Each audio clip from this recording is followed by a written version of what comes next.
from large companies with an annual turnover of 100 million rands and above. The highest number of project applications came from Gauteng, followed by Western Cape and KwaZulu-Natal. Draft regulations related to institutions as national research facilities and regulations to the Declaration of Research Institutions.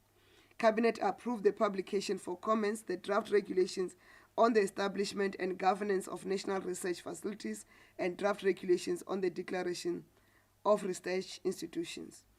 These regulations provide a framework to identify eligible research institutions for purposes of funding, national priority alignment, data sharing, and oversight. The framework seeks to identify institutions that possesses a public research mandate, appropriate infrastructure, capabilities, expertise, and services that advance the national system of innovation, support the national research agenda, and fulfill the mandate of the National Research Foundation.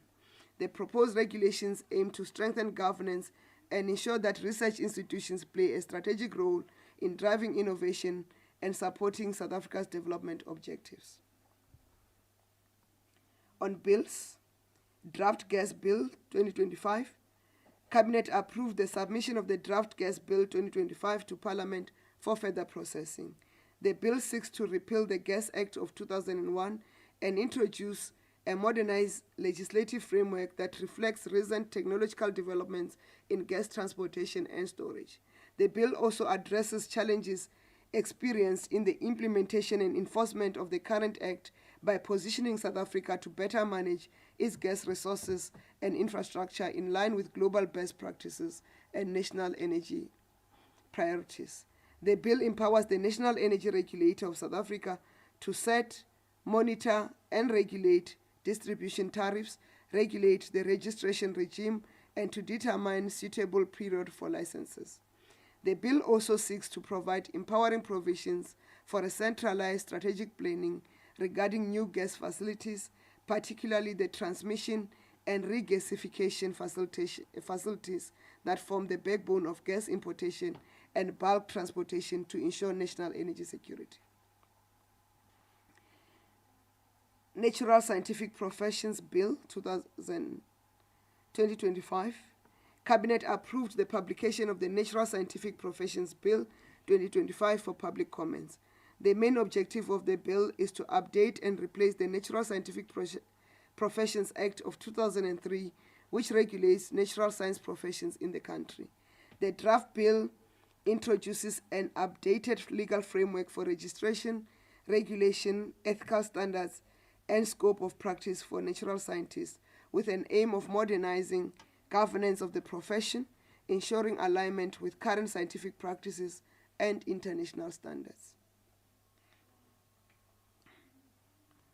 On appointments, all appointments are subject to verification of qualifications and relevant security clearance. Cabinet approved the following appointments: the extension of contract of Mr. Nkumeleni Victor Vere as the Director General at the Department of Tourism. Approved the extension of contract of Mr. Mbulelo Service Changana as DG of the Department of Cooperative Governance and Traditional Affairs. Ms. Mametsi Masemula as Head of Infrastructure, South Africa in the Department of Public Works and Infrastructure. Mr. Ryan Botha as Deputy Director General, Facilities Management in the Department of Public Works and Infrastructure. Cabinet concurred to the following appointments.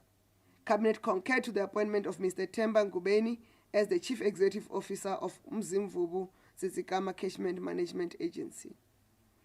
Mr. Nketeleni Norman Engidi as the CEO of the Film and Publication Board.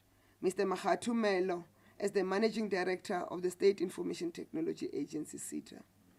Cabinet further concurred to the following board appointments. The Director to the Board of ESCOM, the concurrence was for Ms. Tandeka Zondi Mtembu. Cabinet concurred to the appointment of Ms. Thuli Mahele and Advocate Matifo Joyce Majodina to the Board of the National Radioactive Waste Disposal Institute. Cabinet concurred to the appointment of non-executive directors on the board of the South African Maritime Safety Authority, who are Advocate Vusumuzi Sehau as the chairperson, Mr. Mervyn Burton as the deputy chairperson, Dr. Owen Peter Muller Howood, Mr. Sandile Keswa, Dr. Natalia Skapers, and Advocate Nosipo Sobekwa.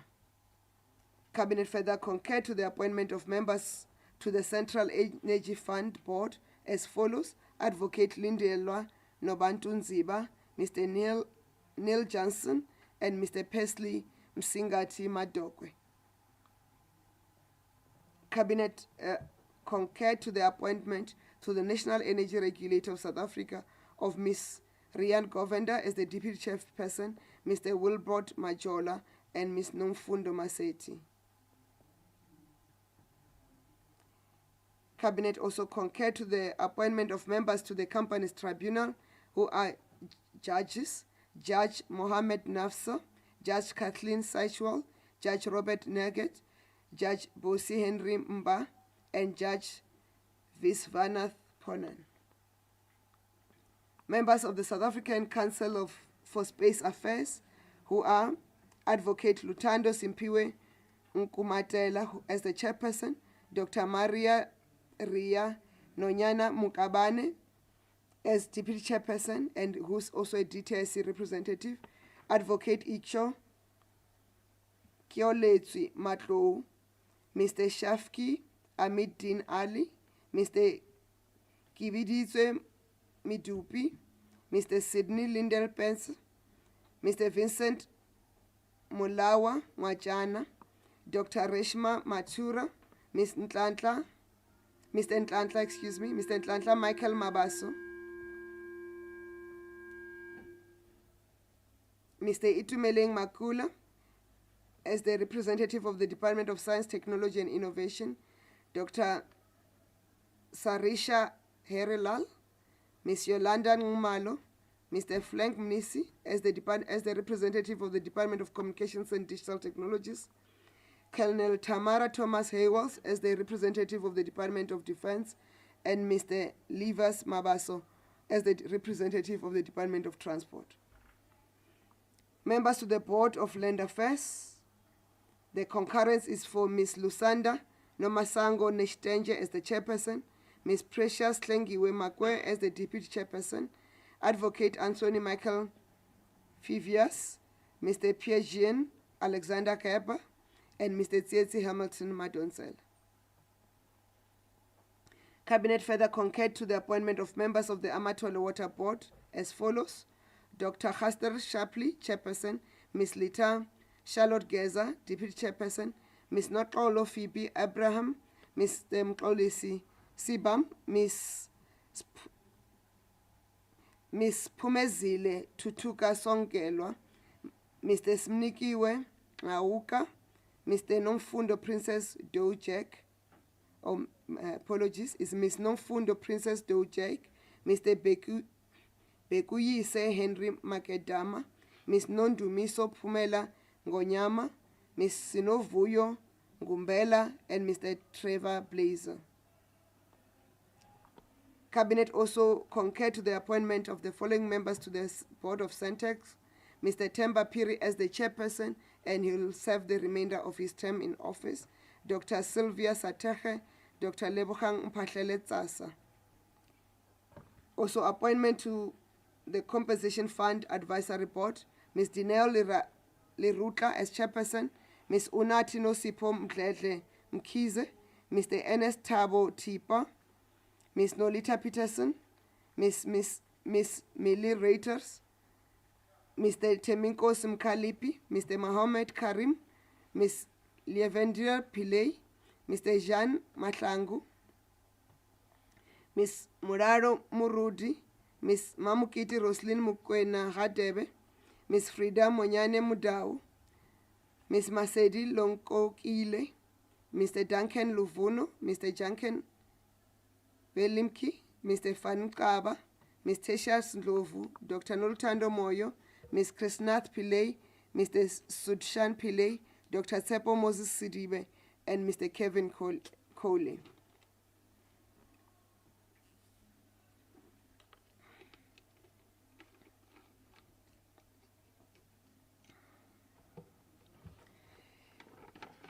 Cabinet also concurred to the appointments of the SETA chairpersons who are also accounting authorities. Professor Pafi Soundi for the Agri-SETA, which is the agricultural SETA. Dr. Ntombana Sikhapane for the banking SETA, bank SETA. Ms. Karabo Mhlongombele for the CATH SETA, which is the Culture, Arts, Tourism, Hospitality and Sports Sector Education and Training Authority. Mr. Kani Beatrice Nkambule for CHIETA, which is the Chemical Industry and Education and Training SETA. Dr. Olweti Sipuka for the Education, Training and Development SETA. Ms. Muresi Ramunyai Tonga for the Energy and Water SETA. Dr. Dala Pritish for the Finance and Accounting Services SETA. Mr. Siabulela Nkana for the Food and Beverages SETA. For the Ms. Teresa Otto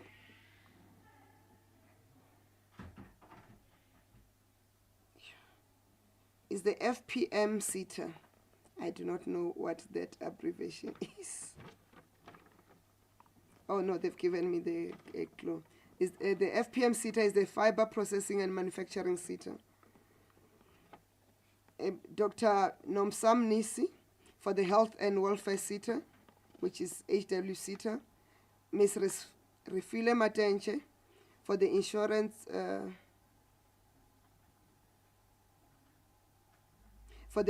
SETA.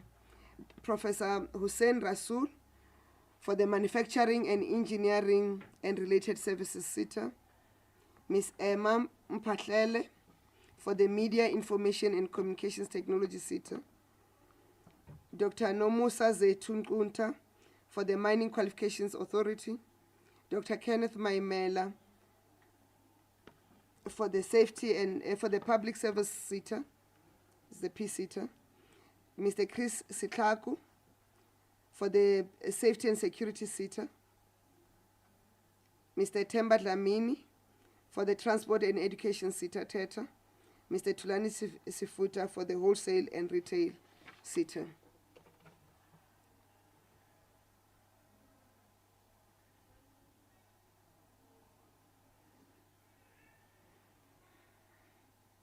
Updates to Cabinet. Cabinet received the following updates on the one on the implementation of 2 human settlements development projects in Gauteng, which are huge. Cabinet noted the progress on implementing 2 major human settlements projects in Gauteng aimed at providing nearly 68,000 households in Lupereng in the city of Johannesburg and Mooikloof in the city of Tshwane. The Lupereng development is envisaged as more than just housing, but a fully integrated community with social and economic amenities including schools, creches, clinics, places of worship, parks, open spaces, business and commercial nodes, and recreational facilities. The minimum housing yield for Lupereng is estimated at 32,636 units. The Mooikloof mega residential development is expected to deliver approximately 50,000 housing units at its completion. These projects are anticipated to create significant employment opportunities during construction and beyond, while also stimulating small business development and local economic growth, which are critical interventions in a country grappling with high unemployment and inequality.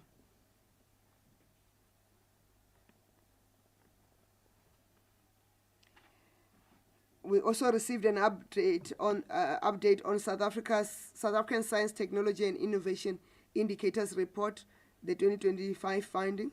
Cabinet noted the findings of the 2025 Science and Technology and Innovation Indicators Report and its key highlights.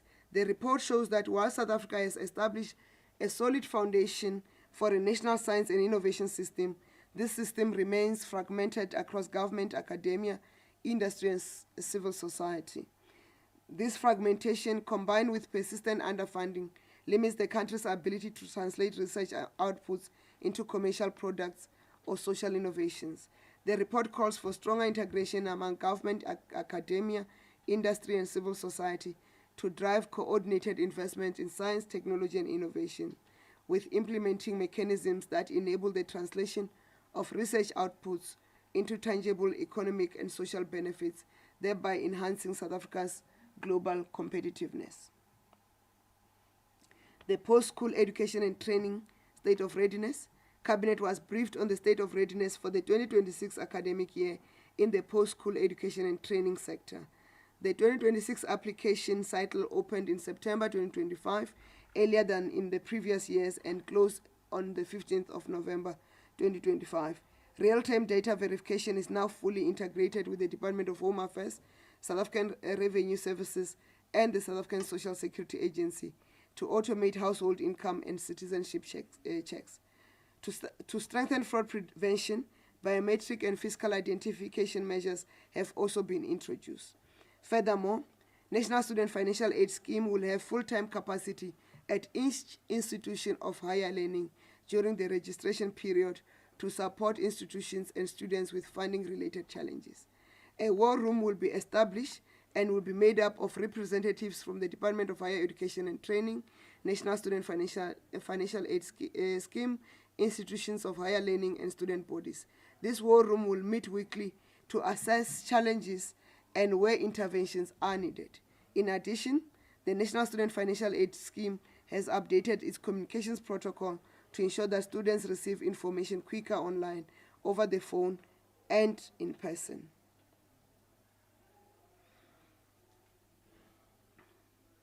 The National Student Financial Aid Scheme's sustainability. Cabinet received and noted a report on the status of student financial aid and the sustainability of the National Student Financial Aid Scheme. Cabinet acknowledged the systematic challenges that have undermined the stability and credibility of the scheme and endorsed the implementation of agent stabilization measures, including strengthening governance and IT systems and improving disbursement mechanisms. Cabinet further welcomed the progress in consultations with key stakeholders across government, higher education institutions, student formations, and labor. Government agreed that a new sustainable student funding model must be finalized by early 2026 with a focus on long-term affordability, differentiated support for university and TVET students, and improved efficiencies in application, allocation, and appeal processes. Cabinet noted several policy and institutional options under considerations and reaffirmed the centrality of the public financial aid in advancing equitable access to post-school education and training. Tourism Growth Partnership Plan 2025-2030, which aimed at driving inclusive growth and job creation. Cabinet was briefed on the Tourism Growth Partnership Plan 2025-2030, which sets out a 5-year framework to accelerate inclusive, sustainable, tourism-led economic growth. The plan leverages partnerships across public, private, and community sectors to boost international arrivals and domestic tourism, diversify products, create jobs, strengthen resilience, and ensure community benefits. The Cabinet further noted that tourism growth has already surpassed the 2030 targets, including surpassing pre-pandemic tourism receipts and the jobs created. The pre-pandemic is COVID-19 pandemic, with focus on youth and employment. And this plan focuses on improving rural value capture, upgrading infrastructure, and embedding climate-smart practices.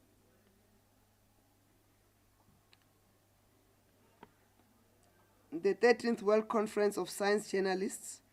Cabinet noted and welcomed the successful hosting of the 13th World Conference of Science Journalists, which took place from the 1st to the 5th of December 2025.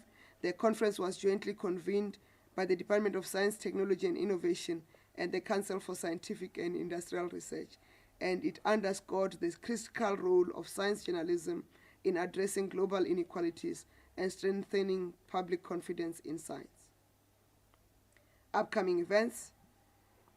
Reconciliation Month. South Africa will commemorate Reconciliation Month throughout December, culminating the National Day of Reconciliation on the 16th of December 2025, to be held at the Ngome Museum in Ngutu, KwaZulu-Natal. This year's commemoration will be observed under the theme From Shared Histories to Shared Futures Through New Paths and Innovation, while the 2025 National Day of Reconciliation will be marked under the theme reaffirming reconciliation for future generations. Reconciliation Month serves as an important reminder that the freedom and democracy we enjoy today were not free. They were directly linked and shaped by South Africa's history of injustice and inequality. However, the country's shared future depends on collective efforts to heal, unite, and innovate together. Messages. We start with a caution against severe weather conditions. Cabinet urges all South Africans to exercise extreme caution amid the severe weather conditions. www.weathersa.co.za.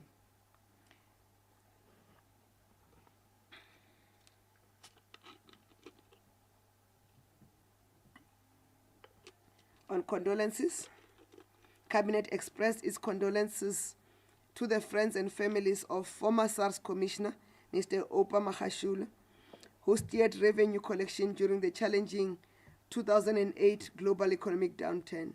In his early career, Commissioner Magashule worked as a trade unionist before joining the corporate sector and later the public service. We express our condolences to the family and friends of Judge Leonora van de Heever, the first woman ever to serve as a judge in South Africa. Her pioneering career opened doors for generations of women in law and remains a lasting example of judicial excellence. To the family and friends of Mr. Sani Singh, one of South Africa's most dedicated freedom fighters, who served a 10-year sentence in Robben Island. He contributed immensely to youth development and played a significant role in South Africa's political transition during the advent of democracy. Mr. Dennis Purther, esteemed South African journalist, author, and former editor of several leading publications, including the Daily News. His contribution to shaping media discourse in South Africa will be remembered with great respect. To the family and friends of Dr. Jennifer Glynn, who was an advocate for social justice and made an immeasurable contribution to equal access to education for all and the transformation of society. She also made a significant contribution to shaping and strengthening higher education policy and governance in our country in her roles as a member of the Council for Higher Education Chair and Council and Broad Transformation Forum member at the University of South Africa and the Council member at Salt Lake University. On congratulations, Cabinet extended its congratulations and well wishes to the Springboks for beating Ireland in the Quilter Nations Series 2025 and for remaining undefeated throughout the entire series. The Springboks also concluded the 2025 Castle Lager outgoing tour test season with a 73-0 victory over Wales in Cardiff, remaining unbeaten for a second consecutive year. We also extend our congratulations to the Proteas for making history with their first Test Series victory in India in 25 years. This achievement has strengthened South Africa's position in the ICC World Test Championship 2025 to 2027 standings, where the defending champions currently occupy second place. We also send our congratulations to the matric class of 2025 for their successful completion of their final exams. Cabinet acknowledges the hard work by the Department of Basic Education in delivering exams without major incidences. Marking has officially commenced across designated centers with more than 52,000 markers appointed nationally. We also extend our congratulations to the Council for Scientific and Industrial Research on celebrating its 80th anniversary on the 5th of October 2025. For 8 decades, the CSIR has been at the forefront of scientific and technological innovation, licensing technologies locally and internationally, and delivering solutions that have strengthened the development of a capable state. These include ventilators that saved lives during the COVID-19 pandemic, vaccine certificates enabling international travel, and smart ID cards developed with the Department of Home Affairs, amongst many other achievements of the CSIR. We also congratulate ourselves as South Africa for our re-election to the International Maritime Organization Council, ending a 4-year gap since 2021. The re-election took place at the 34th session of the International Maritime Organization Assembly in London placing South Africa under Category C for the 2026-2027 term. This category comprises countries with specific interests in maritime transport or navigation, ensuring balanced representation of all major geographic regions worldwide. South Africa will use this position to promote a constructive African perspective in global maritime governance. And finally, we extend our congratulations to the Orlando Pirates Football Club for winning the 2025 Carling Black Label Cup. The strength of domestic soccer is a significant contributor to the growing strength of the national football team Bafana Bafana, who will represent South Africa in the 2026 Soccer World Cup in the United States of America. I was dragged for not congratulating Orlando Pirates. Our last message is our call to South Africans and all people who are going to use our roads to prioritize safety and have shared responsibility for this festive season. Cabinet wishes all South Africans a joyous festive season filled with love, peace, and we wish you safe celebrations with family and loved ones. And for the Christian community, we wish you a Merry Christmas. Cabinet further calls on the public to prioritize safety on the roads, in communities, in public spaces and events during this festive season.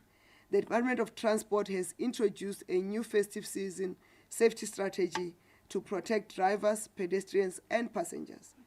800 national road traffic law enforcement officers, supported by various other law enforcement agencies, will be deployed throughout the festive season to monitor compliance with traffic regulations and maintain safety.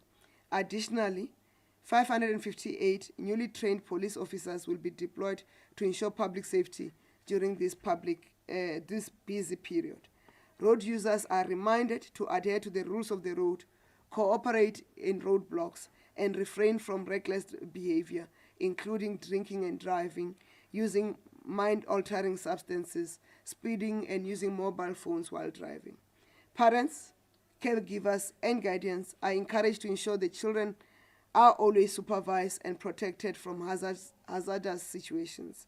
When traveling, ensure that seat belts are securely fastened and at public venues, keep a close eye on children to prevent accidents or cases of children getting lost or going missing. The public is also warned to remain vigilant against scammers and fraudsters, who often exploit the festive season to target unsuspecting individuals. Report any fraudulent activities to the police or relevant authorities immediately. Cabinet reminds everyone that safety is a shared responsibility. Let us all work together to prevent road accidents, injuries, and fatalities during this busy period. We wish you a joyful season and a happy new year. Thank you very much.